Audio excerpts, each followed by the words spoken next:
இந்த கன்னியா லக்னக்காரங்களுக்கு தைராய்டு இருக்கும், கர்ப்பப்பை சார்ந்த பிரச்சனைகள் இருக்கும். இந்த சின்ன குழந்தையா இருந்தால் கூட 15லேருந்து ஒரு 20 வயசுக்குள்ள குழந்தைகளா இருந்தால் கூட அவங்களுக்கு அந்த மாதம் இருக்கிறது சர்க்கிள்ங்கிறது கரெக்ட் ஆகாது. அதுக்கு இவங்க மருத்துவம் பார்க்கணுமானா பார்க்கணும். குழந்தை பிறக்கவில்லை அப்படின்னா குழந்தை தாமதம், அக்ஷய லக்னம், கன்னியா லக்னமாக எனக்கு போகுது, குழந்தை பிறக்கிறது லேட் ஆகுதுன்னா கண்டிப்பாக டாக்டர்கிட்ட போய் கன்சல்ட் பண்ணுங்க அப்படிங்கிறது தான் சொல்லுவேன். திருமணமாகி 3 வருடங்கள் கழிந்த பின் தான் இதை செய்யணும். 6 மாதத்துக்குள்ளே கல்யாணம் ஆயிடுச்சு, நம்ம குழந்தை பிறக்கலை, இல்லைனா அந்த மாதிரி சிம்டம்ஸ் இல்லை, அதுக்காக போய் செக் பண்ணணுங்கிறது கிடையாது அப்படிங்கிறத புரிஞ்சுக்கோங்க.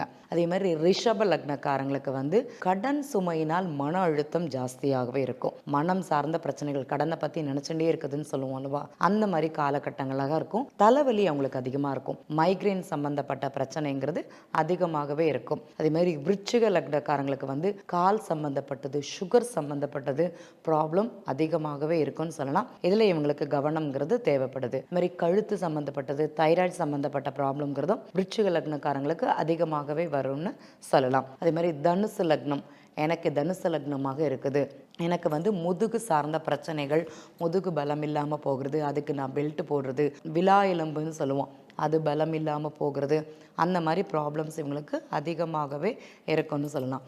மகர லக்னம், எனக்கு அக்ஷய லக்னம் மகர லக்னமாக போகுது.